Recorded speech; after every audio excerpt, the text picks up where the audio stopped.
Neurociencias cognitivas, Unidad 3. Pensamiento, lenguaje y representación. 1. Lenguaje.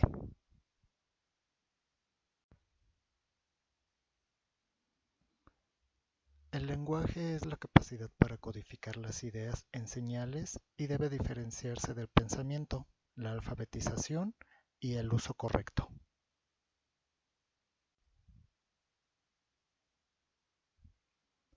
El pensamiento es la capacidad de tener ideas y de inferir ideas nuevas a partir de las antiguas. El lenguaje es la capacidad de codificar ideas en señales para comunicarse con alguien. El pensamiento puede tener lugar en ausencia del lenguaje.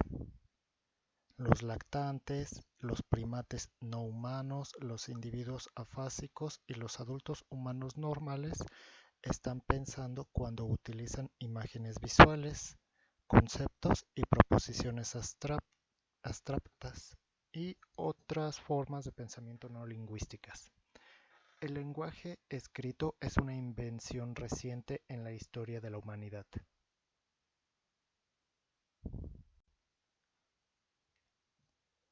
El lenguaje tiene un diseño universal. El diseño del lenguaje se basa en dos componentes. El primer componente es la palabra. La palabra es una asociación arbitraria entre un sonido y un significado. Se refieren a un amplio número de conceptos. Las palabras del vocabulario cerrado o vocabulario gramatical tienen un conjunto de significados más restringidos relacionados con el tiempo, lógica, las relaciones entre los contenidos de las palabras. Se utiliza principalmente para definir la estructura de la frase.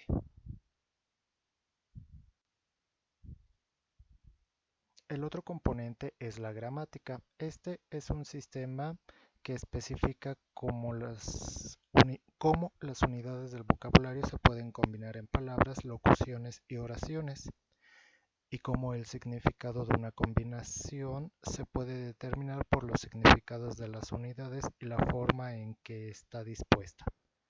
La gramática tiene tres componentes: la morfología, que son normas de combinación de las palabras y los sufijos para formar palabras mayores; la sintaxis, que consiste en reglas para combinar las palabras en sintagmas y oraciones y para determinar las relaciones entre las palabras.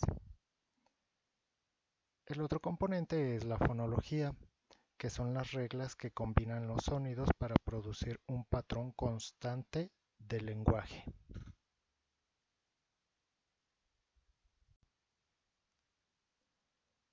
El lenguaje complejo se desarrolla espontáneamente en los niños. Comienzan a hacer sonidos similares a los del lenguaje de los 5 a los 7 meses. Balbucean sílabas bien formadas de los 7 a los 8 meses. Chapurrean algo parecido a oraciones hacia el primer año. Las primeras palabras del niño las dice alrededor de cumplir su primer año, aumentando la velocidad de aprendizaje de palabras hacia los 18 meses, que es también la edad en que los niños encadenan palabras por primera vez en combinaciones. Ya para los 2 años comienzan a expresarse con estructuras de locuciones complejas a la par que dominan el vocabulario gramatical de su lengua materna. A los 3 años, los niños utilizan palabras gramaticalmente correctas la mayor parte del tiempo.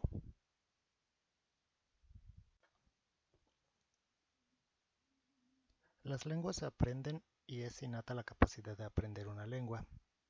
El aprendizaje desempeña un papel crucial.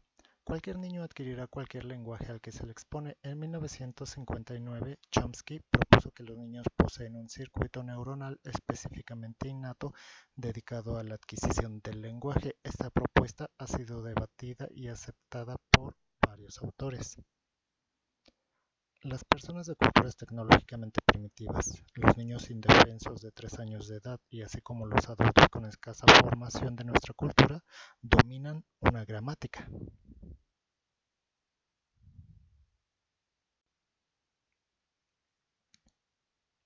Otros animales parecen carecer de algo homólogo al lenguaje humano, pero el lenguaje puede haber evolucionado a partir de la selección natural darwiniana. Los sistemas de comunicación natural entre los animales no humanos son sorprendentemente diferentes del lenguaje humano. Se basan en uno de estos tres diseños: un repertorio finito de llamadas, una señal análoga continua que registra la magnitud de alguna situación, series de respuestas ordenadas de manera aleatoria que sirven como variaciones de un tema. Se puede entrenar a algunos animales para que imiten algunos aspectos del lenguaje humano en un medio artificial.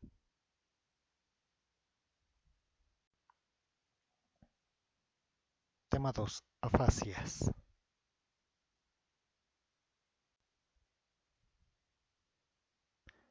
El estudio de la afasia condujo al descubrimiento de zonas críticas del cerebro relacionadas con el lenguaje.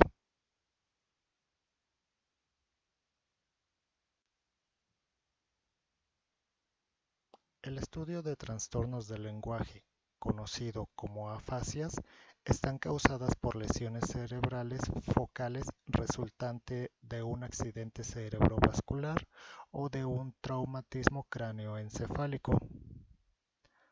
Aproximadamente el 96% de las personas depende del hemisferio izquierdo para el procesamiento del lenguaje relacionado con la gramática, el léxico, el ensamblaje de formas y la producción fonética.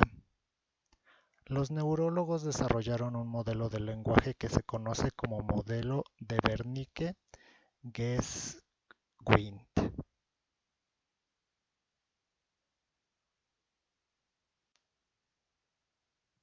En esta tabla podemos ver los diferentes tipos de afasia y las áreas que son afectadas. Lo explicaremos más adelante.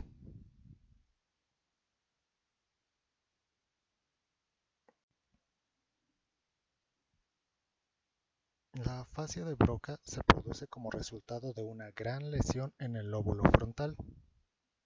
Esto es un síndrome secundario a una lesión en el área de Broca, los campos frontales que la rodean, la sustancia blanca subyacente, la ínsula, los ganglios basales y una pequeña parte de la circunvolución temporal superior anterior.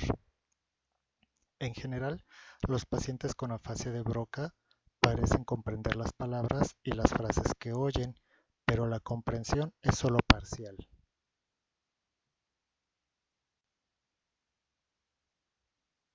La afasia de Wernicke se produce como un resultado de la lesión de las estructuras del lóbulo temporal izquierdo. Generalmente es causada por una lesión del sector posterior de la corteza asociativa auditiva izquierda, que es el área 22 de Brodmann. Aunque en los casos graves y persistentes hay afectación de la circunvolución temporal media y de la sustancia blanca profunda. Los pacientes con afasia de Wernicke a menudo desplazan el orden de los sonidos individuales y de las agrupaciones de sonidos, y los añaden o sustraen a una palabra. Esto es conocido como parafasias fonéticas.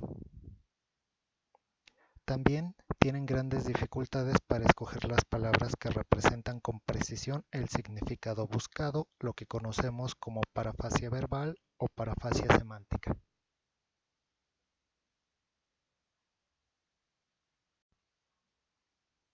La afasia de conducción es el resultado de la lesión de las estructuras que interaccionan con las principales áreas del lenguaje del cerebro. Las personas con esta afasia comprenden frases sencillas y tienen un habla inteligible. No pueden repetir las frases de manera literal, no pueden unir fonemas de manera eficaz y no pueden nombrar con facilidad imágenes y objetos. La afasia de conducción persistente está causada por una lesión de la circunvolución temporal izquierda y del lóbulo parietal inferior, que son las áreas 39 y 40 de Brodmann. También la lesión se puede extender a la corteza auditiva primaria izquierda, las áreas 41 y 42, así como a la ínsula y a la sustancia blanca subyacente.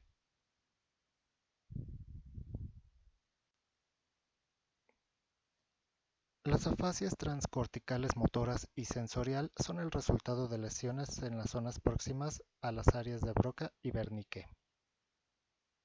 Las afasias pueden ser causadas por una lesión de los componentes del sistema del lenguaje, además en las zonas y vías que conectan estos componentes con el resto del cerebro. Los pacientes con afasia transcortical motora no hablan con fluidez, pero pueden repetir frases muy largas. Se ha relacionado con la lesión del área frontal dorsolateral izquierda, que es la encargada de la asignación de la atención y el mantenimiento de capacidades ejecutivas superiores. Puede verse también una lesión en el área motora suplementaria izquierda en la parte alta del lóbulo frontal. Estudios de neuroimagen han demostrado que esta área está activada en tareas de producción del habla.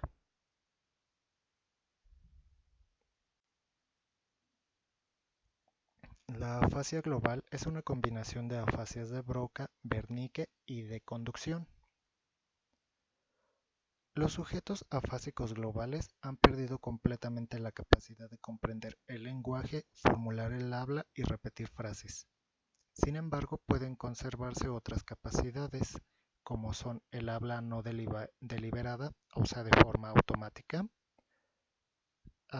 Realizan hábitos como contar o recitar los días de la semana, o la capacidad de cantar melodías previamente conocidas.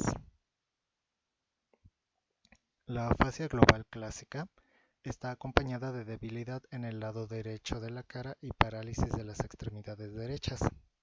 Su causa es una lesión en la región anterior del lenguaje, así como en los ganglios basales y en la ínsula, como el área de Broca, la circunvolución temporal superior, como en la afasia conducción, y las regiones posteriores del lenguaje, como en la afasia de Wernicke.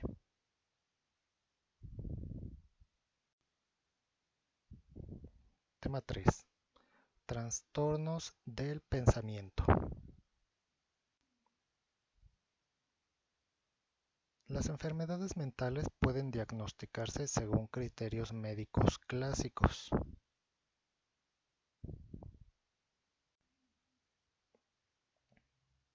Las enfermedades psiquiátricas se clasificaron según cuál de los 4 sistemas mentales principales resultaba afectado. 1. Trastornos de la cognición, que son esquizofrenia y delirio. 2. Trastornos del estado de ánimo, que son trastornos afectivos y estados de ansiedad. 3. Trastornos del aprendizaje, la memoria y la inteligencia, como el retraso mental y la demencia. Y 4. Trastornos del comportamiento social, que son trastornos de la personalidad.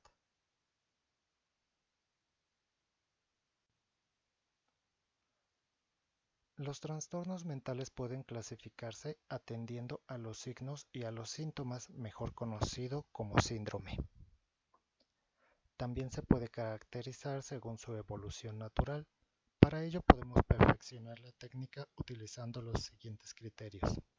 La respuesta a un tratamiento específico.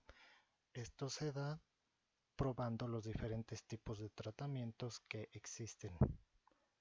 Una anatomía patológica, que son los cambios estructurales y funcionales en el tejido afectado. Y la causalidad, que es identificar los agentes que causan esta patología.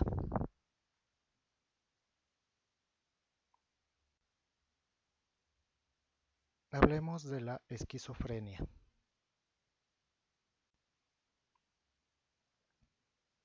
La esquizofrenia es bastante común, ataca aproximadamente al 1% de la población mundial y parece afectar más frecuentemente y de forma más grave a los hombres que a las mujeres.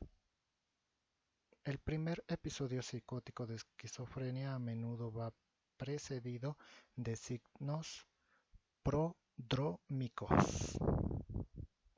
Estos son aislamiento social y retraimiento, deterioro del funcionamiento habitual, conductas e ideas extrañas, el abandono de la higiene personal y el afecto aplanado.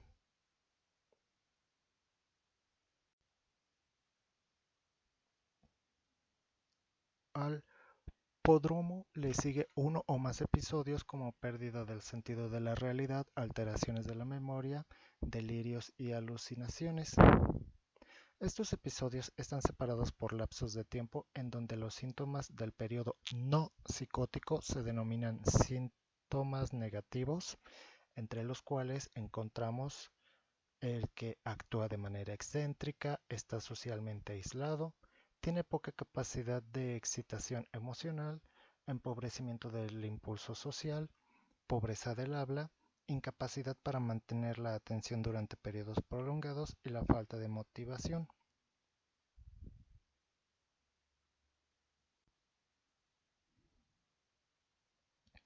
Las investigaciones sobre la esquizofrenia necesitan examinar factores como sociales, que es el medio en el que se desenvuelve el sujeto, el componente genético. Estos factores solamente nos indican la predisposición de las personas a la esquizofrenia. Si tienen algún pariente de línea directa que ha padecido esto, pues están más propensos a ser esquizofrénicos. Y el tercer factor son las alteraciones del desarrollo del cerebro. Debemos de asociar la esquizofrenia con una migración celular tanto en los lóbulos frontales como temporales, así como un agrandamiento de los ventrículos laterales, el ensanchamiento de los círculos corticales y la disminución del flujo sanguíneo en los lóbulos frontales.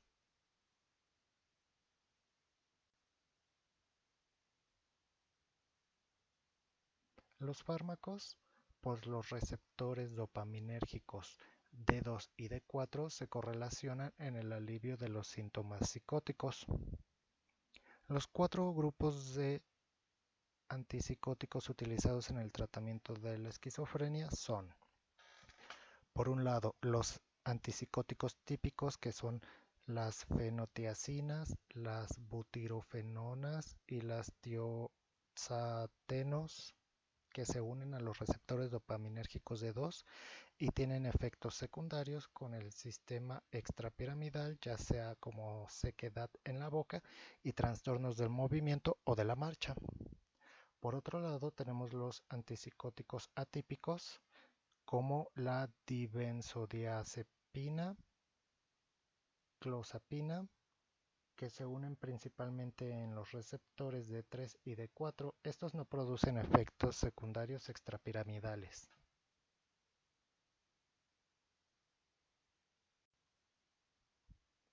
Para mayor información, favor de consultar la bibliografía.